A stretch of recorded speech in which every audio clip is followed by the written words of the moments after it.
Hoosiers from across the state will gather at the Indiana State Capitol. They want lawmakers to consider the needs of people in Indiana living with sickle cell disease. Those people often experience disparity in health care.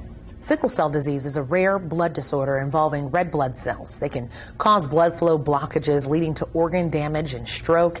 It's pretty hard to live with. Joining us now is Dr. Brandon Hardesty. Thank you so much for joining us. You're a hematologist, oncologist at the Indiana Hemophilia and Thrombosis Center.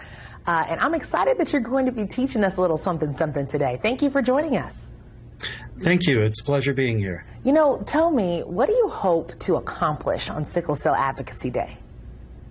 Well, our goal on Advocacy Day is to raise awareness about sickle cell disease, both general and among lawmakers.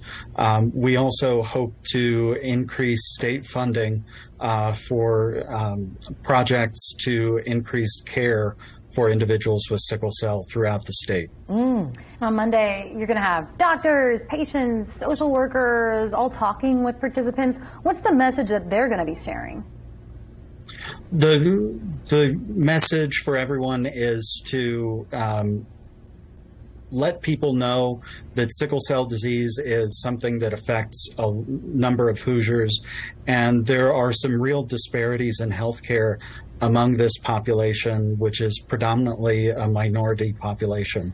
You know, Dr. Hardesty, we were just chatting before we got a chance to get on here for this interview. My best friend in the entire world had sickle cell, and I watched her go through it. And it's interesting as we've gotten older, because now I understand that 87% of people with sickle cell disease are Black, and this is inherited disease. So people who don't even know that they have it could pass it to their children. How does that work? Yes.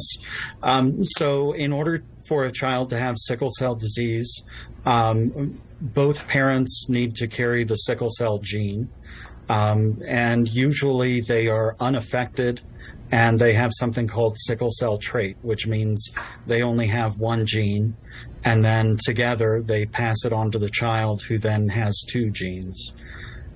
We encourage everyone to get tested for sickle cell trait so that they can make informed decisions about who they're partnering with and whether or not they want to have children. And 69% of people suffering from the disease have Medicaid. Is their treatment covered? Yes, actually. Their treatment is generally covered through Medicaid relatively well. Much of the difficulty that they experience is related to access to care more than insurance coverage. You know, when it comes to just like the everyday life of someone who might have sickle cell, I think sometimes it's hard for people to visualize like what this looks like, feels like. For, you know, the folks that you've helped through this sickle cell journey, how would you describe it to someone who might have, you know, never met somebody who is actively living with sickle cell? So I think the best description I've heard about the pain is if you were to put a tight rubber band on your finger and just leave it there. Obviously, it starts to turn colors, it becomes painful, and it can actually become quite painful.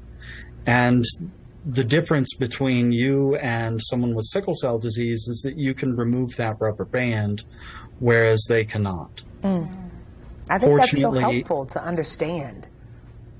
So how can people sign up to participate on Monday? There is a, I forget what it's called. Eventbrite. We are having people sign up through Eventbrite in order to attend the Sickle Cell Advocacy Day. And they can come on down to the State House and represent people with sickle cell and their advocates. And this is going to be so good. We'll make sure that we have everybody to be able to head over to allindiana.tv to register for Sickle Cell Advocacy Day, to get to that Eventbrite link. Dr. Brandon Hardesty, thank you so much, my friend, for coming on here and just giving us some knowledge. Thank you very much. It was a pleasure.